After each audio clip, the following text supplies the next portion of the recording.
Եվրոպական քաղաքական համայնքի 8-րդ գագաթնաժողովը Կարեն Դեմիրճյանի անվան մարզահամերգային համալիրում, ինչ են քննարկել հայերն ու եվրոպացիները։ Կրեմլի նյարդերը տեղի են տվել եվրոպացիների կեղծ ռուսաֆոբիայի օրակարգի հետքերով։ Ինչ սպասել եվրոպական այս հավաքից, արդյոք հայաստանցին կլսի Եվրամիությանը Հայաստանի անդամակցության հնարավորության լուրը։ Հորմուզի նեղուցում իրանական կողմի նախազգուշացումը անտեսելուց հետո երկու հրթիռ է արձակվել ամերիկյան պարեկային նավի վրա։ Հայաստանում շրջանառվող թմրամիջոցները վերածվել են սոցիալական եւ քրեական լուրջ մարտահրավերների։ Խոսքն այլևս ազատ չէ, մեր երկիրը խոսքի ազատության ցուցանիշով 34-րդ հորիզոնականից գահավիժել է 50-րդ տեղը։ Ինչու արվեստաբանության, աստվածաբանության, հումանիտար մասնագիտությունները չեն հետաքրքրում դիմորդներին։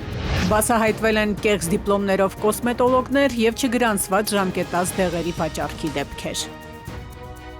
Բարի երեկո, դուք դիտում եք ժամի գլխավոր թողարկումը։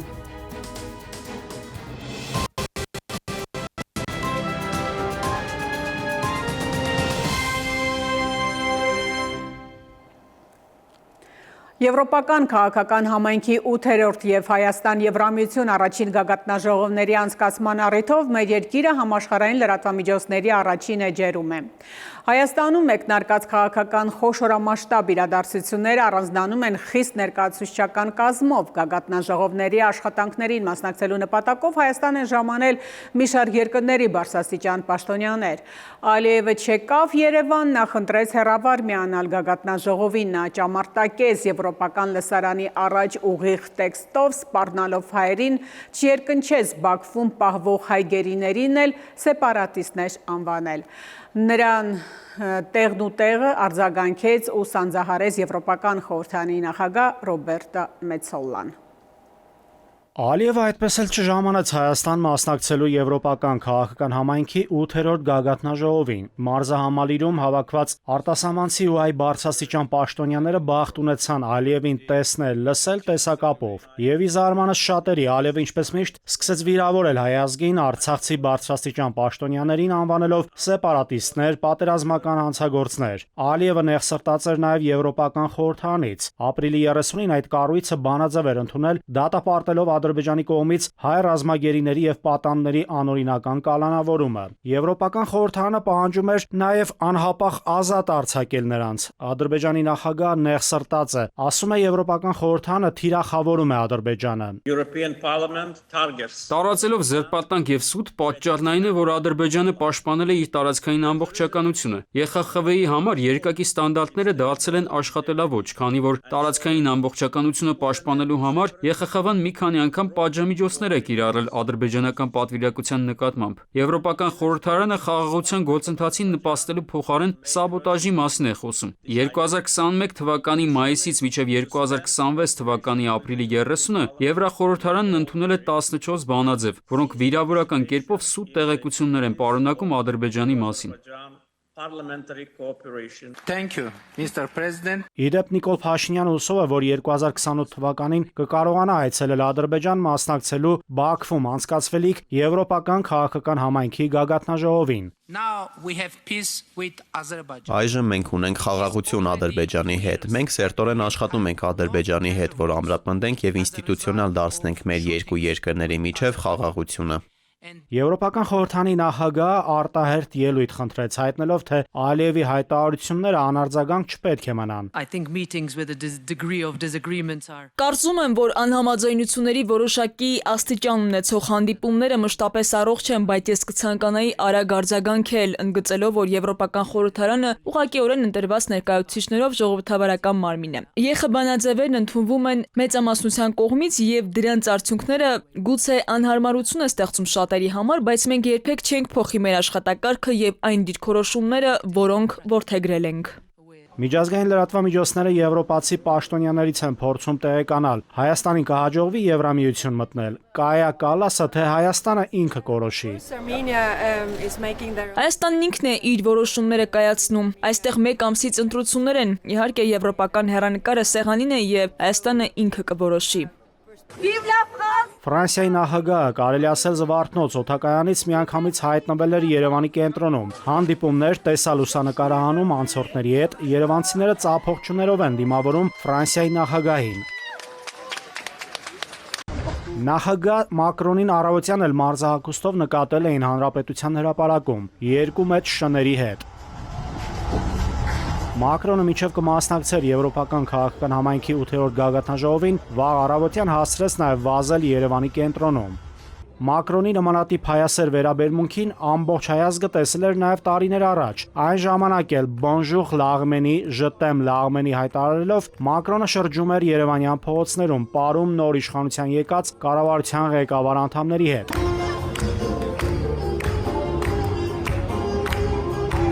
Թե ինչ եղավ հետո հայ հանրությունը չի մոռացել։ Հայաստանի եւ Արցախի դեմ ռազմական էսկալացիա Ադրբեջանի կողմից, Հայաստանի ինքնիշխան տարածքների կորուստ, Արցախի հայաթափում։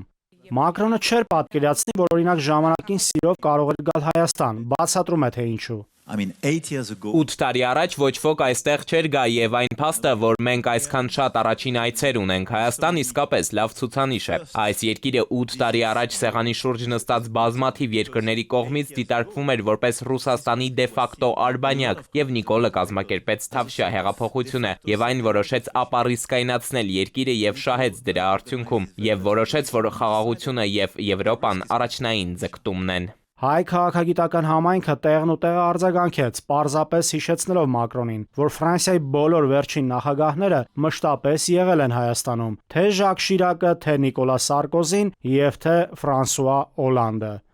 Նաիրի Մուրադյան, ժամը լրատվական։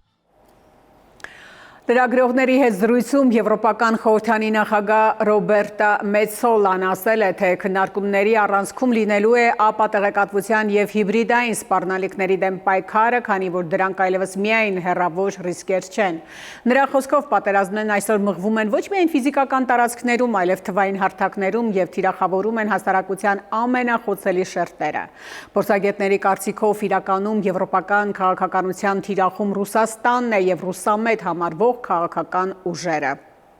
Իշխանությունները այսպիսի աջակցությունները օգտագործել են, որպեսզի հնարավորինս լրացնեն իրենց օպոնենտներին, սա առաջին հերթին վերաբերվում է ցանցերին։ Դա կլինի YouTube, Facebook, Twitter, այն հարթակները, որոնք հիմնական լսարանապահող հարթակներն են եւ որոնք կարող են այս կամ այն կերպ հանդիսանալ որպես այդընտրանքային կարծիքի գեներացման աղբյուրներ։ Առավոտից մարզահամերգային համալիրի մոտ ակցիա էր ընթանում, որի նպատակն էր Երևան ժամանած եվրոպական առաջնորդների եւ Եվրամիության ղեկավարների ուշադրությունը հրավիրել Բաքվում պահվող հայ գերիների եւ արցախցի բռնի տեղահանվածների իրավունքների հարցերին։ Երևանի եվրոպական թոուբոհին անհաղորդ չմնացի նաեւ քաղաքական ուժերը, ռուսական լրատվամիջոցները հերթով անդրադառնում են Կրեմլի տեղի տված նյարդերին։ Մոսկվան զայրացած է, անթաքույց է հայտարարում եվրոպացիները կեղծ ռուսաֆոբիայի ձգանն օգտագործում։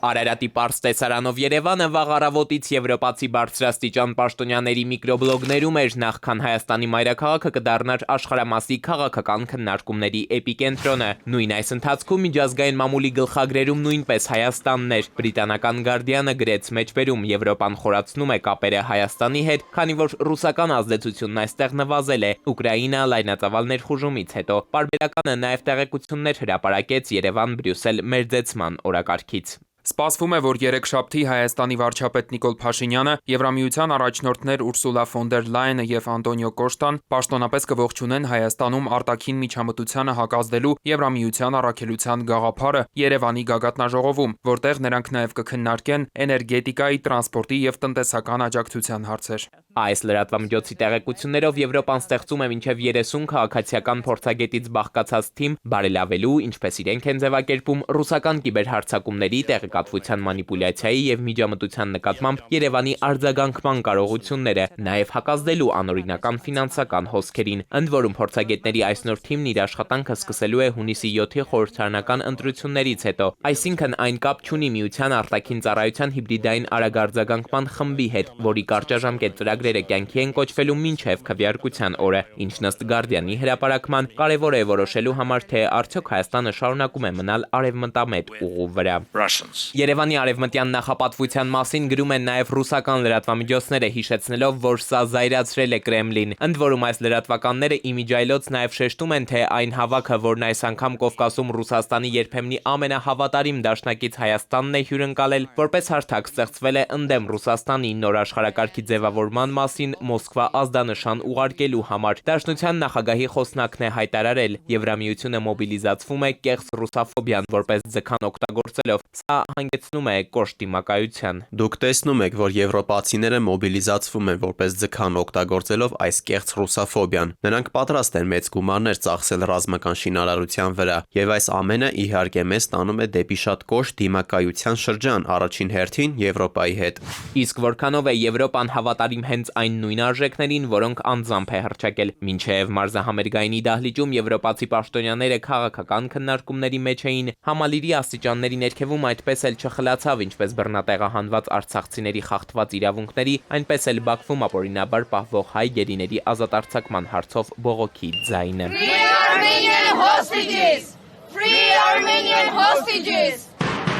Երևանի արևմտյան անցուդարձին անհաղորդ չմնացին նաև հայաստանյան քաղաքական ուժերը, չնայած անձրևին Կիևյան կամրջով անցավ բողոքի երթը, հետո նաև խորհրդանշական ակցիա քաղաքապետարանի դիմաց, այստեղով էլ անցնում դառնում են եվրաչինովնիկները։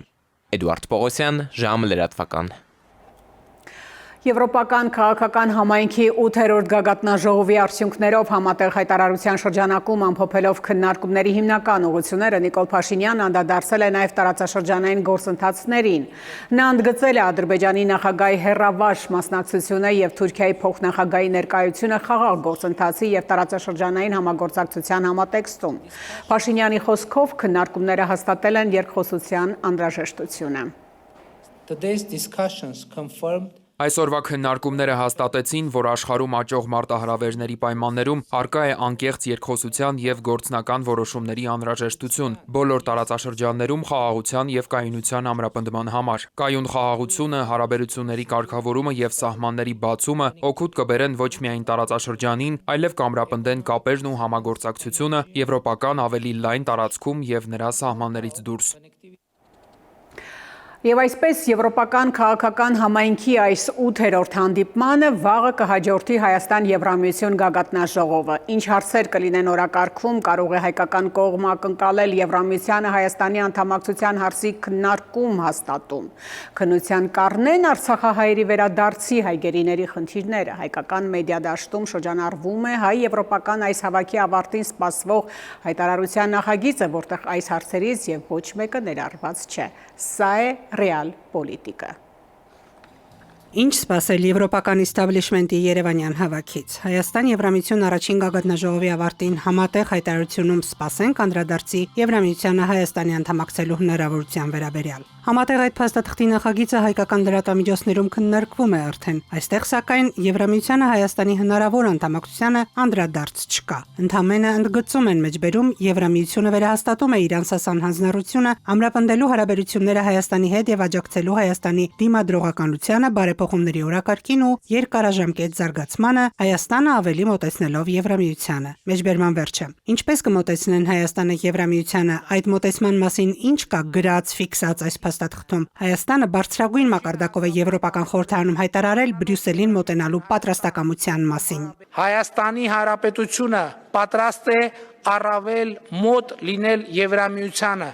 այնքան ինչքան Եվրամիությունը դա հնարավոր կհամարի։ Այստեղ ի դեպ Փաշինյանն ասաց նաև, թե Եվրահանձնաժողովի նախագահի հետ են հաստատել, որ դժվարին այս ժամանակներում Եվրամիությունը եւ Հայաստանը կանգնած են ուսուսի։ Եվ հիմա ուսուսի տված Երևանում կքննարկվի Եվրամիությանն անդամակցելու հարցը։ Մանավանդ որ Հայաստանի խորհրդարանը օրենքով է հաստատել այդ անդամակցության գործընթացի մեկնարկը։ Համատեղ փաստաթղթում այսպիսի ամրագրում չի նախատեսվում։ Եվրամիության առաջնորդներն ըստ ամենայնի դարձյալ աջակցություն կհայտնեն, կանաչ ճանապարհ կմաղթեն Հայաստան-Ադրբեջան խաղաղության գործընթացին, բայց հայ Եվրոպական համատեղ հայտարարության նախագծում գերիների հայրենադարձման, տեղահանված արցախահայերի վերադարձի, նրանց իրավունքների պաշտպանության մասին խոսք չկա։ Այնինչ այս գագաթնաժողովից ընդամենը հաշված օրեր առաջ Եվրոպական խորհրդարանը բանաձևով խոսեց այդ խնդիրների մասին, շեշտելով նաև գերիների անհապաղ ազատ արձակման անհրաժեշտությունը։ Այս բանաձևի հաստատումը ընդամենը ապրիլի 30-ին էր։ Եվրախորհրդարանը Ադրբեջանին կոչ է անում առանց հապաղման ազատ արձակել հայ ռազմագերիներին եւ պահվող անձանց, ինչը կօգնի վստահություն ձևավորել երկու ժողովուրդների միջև եւ համապարփակ ու տևական հաշտեցման ճանապարհ կհարթի հարավային Կովկասում։ 476 կողմ եւ ընդամենը 47 դեմ ձայներով Եվրոպայում ընդունվեց այս փաստաթուղթը։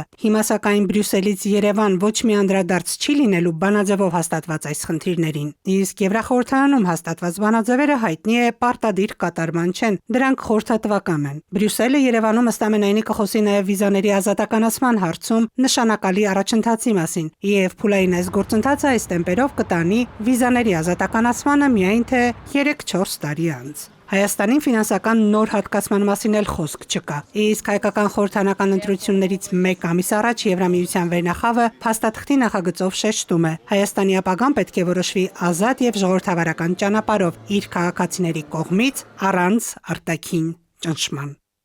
Սիրանուշ Մուրադյան, ժամը լրատվական։ Եվրոպական քաղաքական համայնքի 8-րդ գագաթնաժողովի շրջանակում Հայաստան-Թուրքիա կարգավորման գործընթացի հատուկ ներկայացուցիչներ Ռուբեն Ռուբինյանը ու Սերդար Քլեչը անի կամրջի վերականգնման վերաբերյալ փոխըմբռնման հուշագիր են ստորագրել։ Նիկոլ Փաշինյանը հայտնել է, որ Թուրքիայի փոխնախագահի հետ մտքերի արդյունավետ փոխանակություն է տեղի ունեցել եւ որ ողջունել են անի պատմական կամրջի համատեղ վերականգնման վերաբերյալ արձանագրության ստորագրումը։ Թուրքիայի փոխնախագահ Ջևդետ Յիլմազը X-ի միկրոբլոգում իր հերթի նշել է, որ հուշագրի ստորագրումը նույնպես կնպաստի խաղաղության եւ անվտանգության ամուր միջավայրի ստեղծմանը։ Նա նաեւ ընդգծել է, որ Թուրքիան շարունակելու է աջակցել տարածաշրջանային համագործակցությանը։ Արմենիայում լրատվական երեկոն շարունակվում է եւ կհանդիպենք քիչ անց։ Խոսքն այլևս ազատ չէ, մեր երկիրը խոսքի ազատության ցուցանիշով 34-րդ հորիզոնականից գահավիժել է 50-րդ տեղը։ Հայաստանում շրջանառվող թմրամիջոցները վերածվել են սոցիալական եւ քրեական լուրջ մարտահրավերների։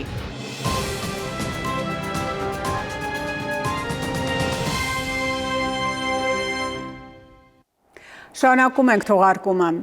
Հորմուզի նեղուցում իրանական կողմի նախազգուշացում անտեսելուց հետո երկու հրթիռ է արձակվել ամերիկյան պարեկային նավի վրա։ Իրանական լրատվամիջոցները հայտնում են, որ Թեհրանը ԱՄՆ-ին զգուշացնում է զերծ մնալ Հորմուզի նեղուցին մոտենալուց։ Իրանի զինված ուժերի Խաթամ Ալ-Անբիա կենտրոնական շտաբի հրամանատար Ալի Աբդոլլահին հայտնել է, որ իրանցի զինվորականները վերահսկում են Հորմուզի նեղուցը, որով լցանավերի եւ առևտրային նավերի անցումը կարող է իրականացվել Իրանի զինված ուժերի հետ համաձայնությամբ։ Ըստ փորձագետների ԱՄՆ եւ Իրանի միջև լարվածությունը ամբողջությամբ չի պարփվում, Միացյալ Նահանգները ըստ փորձագետների չի ցանկանում կրկին ռազմական գործողությունների մեջ մտնել Իրանի հետ, սակայն չի էլ հանձնվում, որպիսի ամոթանքով եւ պարտված դուրս չգա աշխարհի աչքի առջև։ Հարձակման դեպքում էլի Իրանը պոտենցիալ ունի նորից կրկնակի հարված հացնել թե ամերիկյան ռազմական օբյեկտներին Միացյալ Նահանգները որոշում է կամաց դադարեցնել ռազմական կոնֆլիկտը, բայց այնպես, որ իր պարտությունը ցույց տա որպես իր հաղթանակ։ Որտեղ Միացյալ Նահանգներում չմոռանանք, 6 ամիս հետո ներկայացուցիչների պալատում եւ սենատի 1/3-ը ընտրվելու է։ Իրանի արտգործնախարար պաշտոնական ներկայացուցիչ Իսմայել Բաղային հայտարարել է, որ միջնորդավորված բանակցությունների ընթացքում Վաշինգտոնը չափազանց մեծախորժակ է դրսևորում։ Իրանի արտաքին քաղաքական գերատեսչության ներկայացուցիչը հաստատել է, որ Իրանը պակիստանցի միջնորդների միջոցով Միացյալ Նահանգներից պատասխան հաղորդագրություն է ստացել, սակայն նա նշել է, որ փաստաթղթի վերլուծությունը հեշտ չի լինի Վաշինգտոնի դիրքորոշման պատճառով։ Անդրադառնալով Պարսից ծոցում տիրող իրավիճակին, Բաղային հիշեցրել է, որ հենց Իրանն է միշտ հանդես եկել որպես այդ կենսական նշանակության ծովային ուղու անվտանգության երաշխավոր։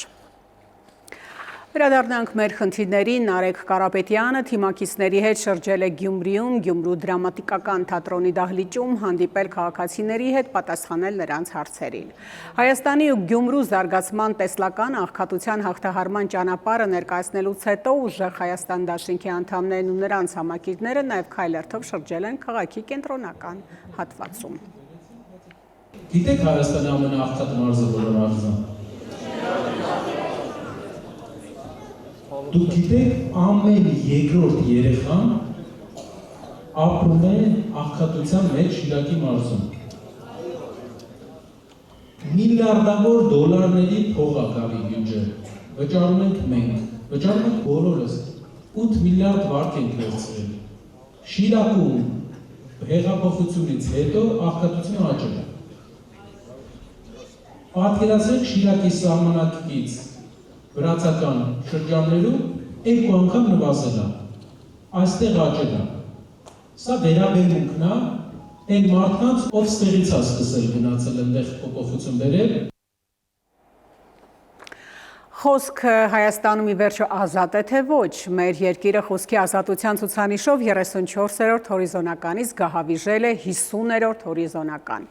Բոլոր այն հասարակությունները, որոնք ունեն մամուլի որոշակի ազատություն, այդ հասարակություններում խոսքի ազատության խնդիր ըստ էության գոյություն չունի։ Եվ ուրեմն ինչու է մեր երկիրը այս ոլորտում էլ նահանջել։ Հայաստանը խոսքի ազատության ցուցանիշով աշխարհում 34-րդ հորիզոնականից գահավիժել է 50-րդ տեղը։ Լրագրողները առանց սահմանների միջազգային կազմակերպության մամուլի ազատության համաշխարհային ինդեքս 2026-ը բացասական միտումներ է ֆիքսել Հայաստանում։ Միջազգային կազմակերպության գնահատմամբ Հայաստանում մամուլի ազատության վիճակը խնդրահարույց է, իսկ անկումը վկայում է համակարգային խնդիրների մասին։ Չնայած Հայաստանի մեդիա դաշտի թվացյալ բազմազանության, այն շարունակում է մնալ խիստ բևեռացված։ Երկիրը կանգնած է ապատեղեկատվության եւ ատելության խոսքի աննախադեպ ալիքի առաջ, որը սնուցվում է ներքին քաղաքական լարվածությամբ, անվտանգության խնդիրներով եւ այն հանգամանքով, որ Հայաստանը բարդ աշխարհաքաղաքական դիրք է զբաղեցնում Ռուսաստանի եւ Եվրամիության միջև։ Քաղաքական ինդիկատորը մեզ մոտ անցած տարի եղել է 33, դարձել է 57 եւ մյուսը security indicator, այստեղ էլ մեծ աղանքում ունենք, սա վերջինն է, թե օրինակ լրագրողների կալանավորում, նրանց նկատմամբ բռնություն, ոտնձգություն, հայհոյանքներ։ Միջազգային կազմակերպության զեկույցի համաձայն Հայաստանում մեդիայի բևեռացումն արտացոլում է քաղաքական դաշտի պառակտումը։ Հատկապես զգայուն են Ադրբեջանի հետ բանակցություններն ու Հայաստան-Ռուսաստան հարաբերությունները։ Այս թեմաների շուրջ լրագրողները հաճախ դառնում են համակարգված ապատեղեկատվական արշավների եւ թիրախային հալձակումների զոհ։ Թեև զրպարտությունն ապաքրեականացված է, իրավական միջավայրը շարունակում է թերի պաշտպանել մամուլի ազատությունը։ Պետական գերատեսչությունների կողմից տեղեկատվության հասանելիությունը սահմանափակվում է, իսկ դատական համակարգի գործիքներով ճնշումը մեդիայի նկատմամբ խթանում է ինքնագրաքննությունը։ Երբ երկրում լարվածությունն աճում է, երբ լինում են պատերազմներ, քաղաքական իրադարձություններ, բնականաբար աճում են լրագրողների դեմ բռնությունների դեպքերը, աճում են քրեական գործերը, ցուցանիշն էլ հաջորդ տարի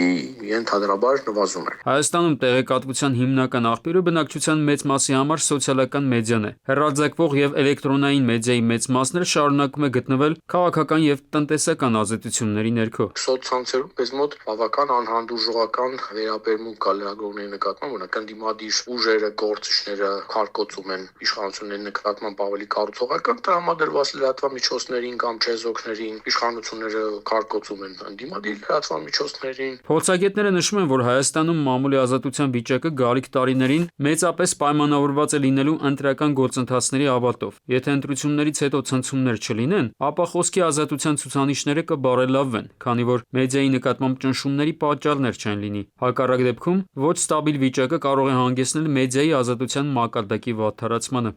Արմեն Նաթալյան, ժամը լրատվական։ Դարի չարիքը չի շրջանցել նաև Հայաստանը, թմրամիջոցների ապօրինի շրջանառությունը եւ օգտագործումը ամենավտանգավոր հիմնախնդիրներից են դարձել եւ աճի տենդենց կա։ Թիրախավորված է հիմնականում երիտասարդ սերունդը, ինչը անշուշտ հարվածում է երկրի աշխատուժին եւ ինտելեկտուալ ներուժին։ Թմրամիջոցների շրջանառությունը երկրում աճել է։ Անցած տարի այդ շրջանառության դեպքերի թիվը կազմել է 3631, նախորդող 2024 թվականի 3017-ի դիմաց։ Փաստաբանների կարծիքով կանխարգելման վրա իրական ազդեցություն կարող է ունենալ միայն պատասխանատվության անխուսափելիությունը։ Հանցավոր արարք կատարած անձը պիտի մեծամասամբ կասկածներ ունենա, այլ չեմ ասում համոզմունք, որ բացահայտվելու է։ Վերջին շրջանում Հայաստանում մենք տեսնում ենք միայն պատիժների խստացում, իր լուծումը այդ խստացումները գտան նոր քրեական օրենսգրքի ընդունումով, եւ վիճակը ոչ թե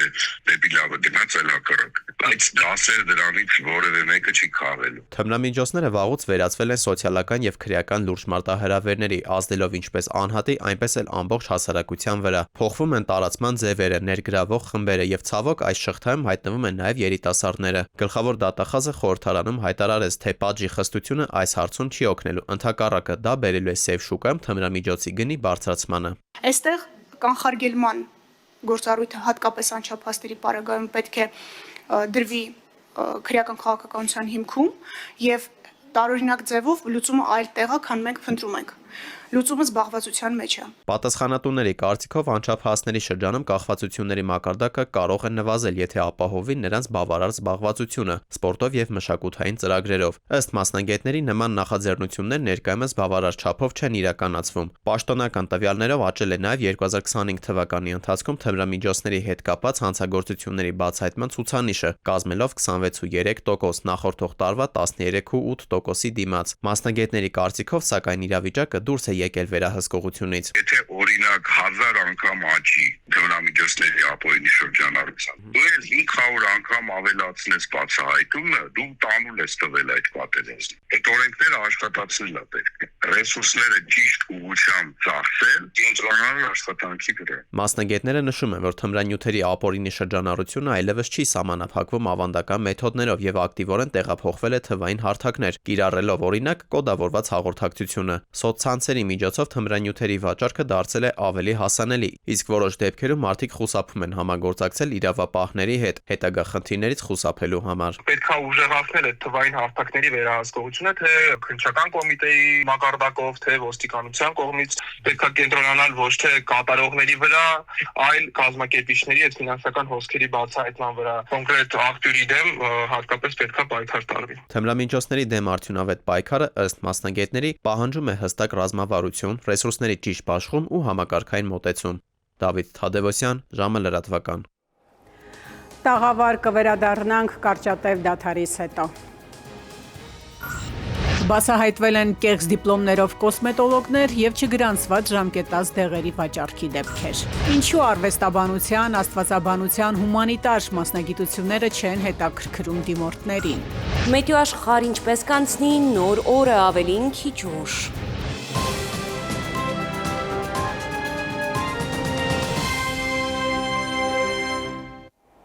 Շարունակում ենք թողարկումը։ Արդյոք հումանիտար ուղղությունների նկատմամբ հետաքրքրության նվազումը համաշխարհային միտում է եւ պայմանավորված է աշխատաշուկայի պահանջներով։ Արվեստաբանություն, աստվածաբանություն, փիլիսոփայություն, գրականություն եւ նմանատիպ ոլորտները հաճախ դիմորդների հետաքրքրությունից դուրս են։ Փորձագետները նշում են, որ սա կապված է այս մասնագիտություններով աշխատատեղերի սահմանափակ լինելու եւ ցածր աշխատավարձերի հետ։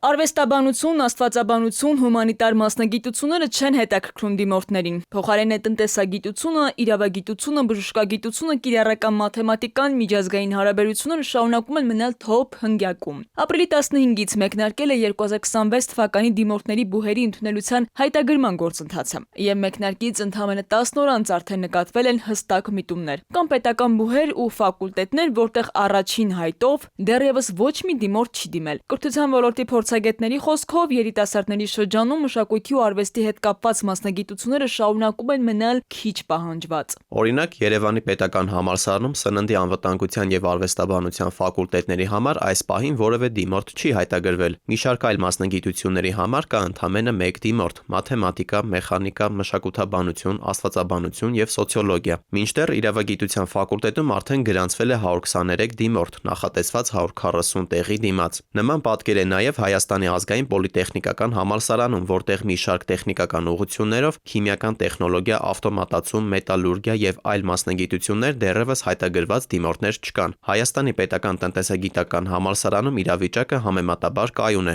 Բոլոր ֆակուլտետներում կան դիմորդներ, սակայն բնապահպանություն եւ բնօգտագործում մասնագիտության համար գրանցվել ընդամենը 4 դիմորդ։ Վերջին տարիների պատկերը փաստում է այն մասին, որ շրջանավարտները դարձել են ավելի պրագմատիկ, շեշտում է կրթության ոլորտի փորձագետն ու հավելում։ Ապագա ուսանողները լավ ծանոթ են, թե ավարտելուց հետո որտեղ կարող են հեշտությամբ աշխատանք գտնել ու հարմարվում են աշխատաշուկայի պահանջներին։ Գնահատման թեստավորման կենտրոնից հայտնում են, որ անբարենպաստ պատկեր է նաև պետական մանկավարժական համալսարանում, որտեղ մի շարք մասնագիտություններ, տեխնոլոգիա եւ ձեռնարկչություն, լրագրություն, մշակութաբանություն եւ այլ ուղղություններ առայժմ չեն գրավել դիմորդների ուշադրությունը։ Նույն միտումն է նկատվում նաև Բրյուսովի անվան պետական համալսարանում։ Լեզվաբանական ու մանկավարժական մի շարք ծրագրերի համար առաջին հայտեր չեն ստացվել։ Պետությունը պետք է խրախուսի, որպեսզի բուհերը ուղղակի կապ ունենան գործատուների հետ։ Մասնագիտություններով սկսեն դիմորդներին գրավել, որոնց նրանք հետո կարողանում են առաջարկել աշխատանք կապված գործատուների հետ։ Մինչդեռ մեր բուհերը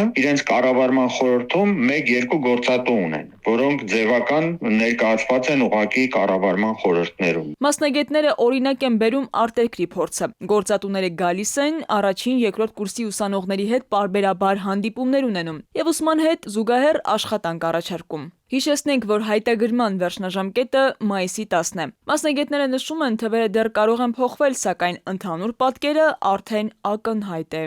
Քնարիկ Պետրոսյան, ժամը լրատվական։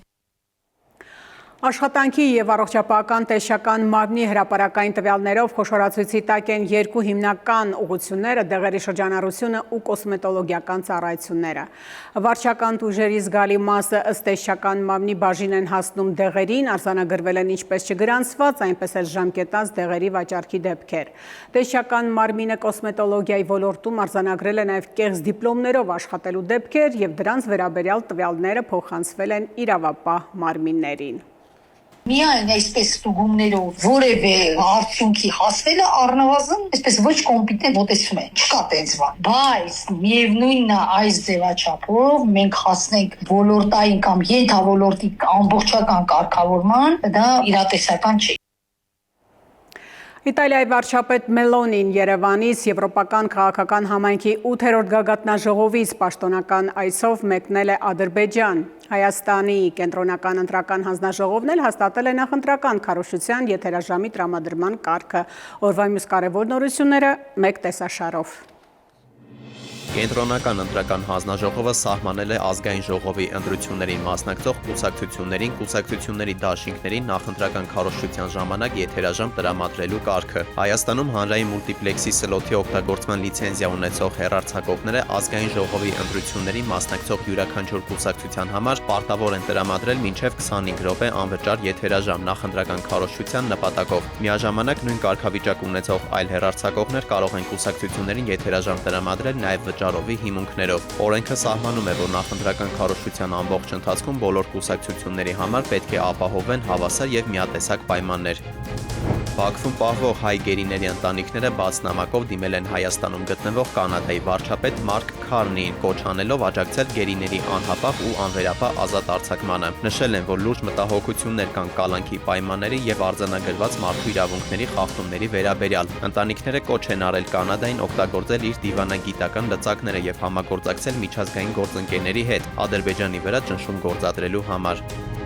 Ստեփանակերտում ոչնչացվել է հայոց ցեղասպանության 100-րդ տարելիցին նվիրված զանգակատունը։ Արցախի մշակութային ժառանգության օմբուդսմենի տվյալներով արբանյակային լուսանկարները վկայում են, որ կառույցը ամբողջությամբ ավերվել է։ Օմբուդսմենի գնահատմամբ սա ոչ միայն մշակութային ցեղասպանության դրսևորում է, այլև հարված հայկական մշակութային ինքնությանը։ Հրազդանի կիրճում 17-ից 19 տարեկան 4 աղջիկներ արգելափակվել են Կղզյակում։ Ոստիկանության գվարդիայի ծառայողները ծառայություն իրականացնելիս քաղաքացիների օգնության կանչի ձայներ են լսել եւ տեղեկություն են փոխանցել փրկարարներին։ Ժամանելով դեպքի վայր նրանք պարզել են, որ գետի մակարդակի բարձրացման հետևանքով աղջիկները չեն կարողանում դուրս գալ։ Հրշեջ փրկարարները կիրառելով հատուկ նշանակության պարաններ եւ ամրակապման միջոցներ մոտեցել են քաղաքացիներին ցուցաբերել հոգեբանական աջակցություն եւ կազմակերպել նրանց անվտանգ տեղափոխումը գետի մյուս ափ։ Գործողություններին ներգրավվել է նաև հատուկ նշանակության ջոկատը։ Դավիթ Թադևոսյան, ժամը լրատվական։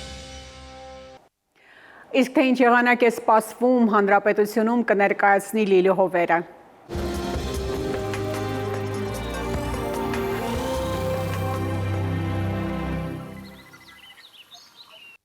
Բարերեկո եղանակի տեսության հովանավորն է գերմանական Վայլենդ ապրանքանիշը, իր որակյալ և գերխնայող գազի կաթսաներով։ Դրանք պաշտոնապես ներկայացված են էքստերիեր խանութ սրահներում, Վայլենդ ձեր բնակարանի կայուն եղանակը, Մետեոաշխարհ նախ Հայաստան։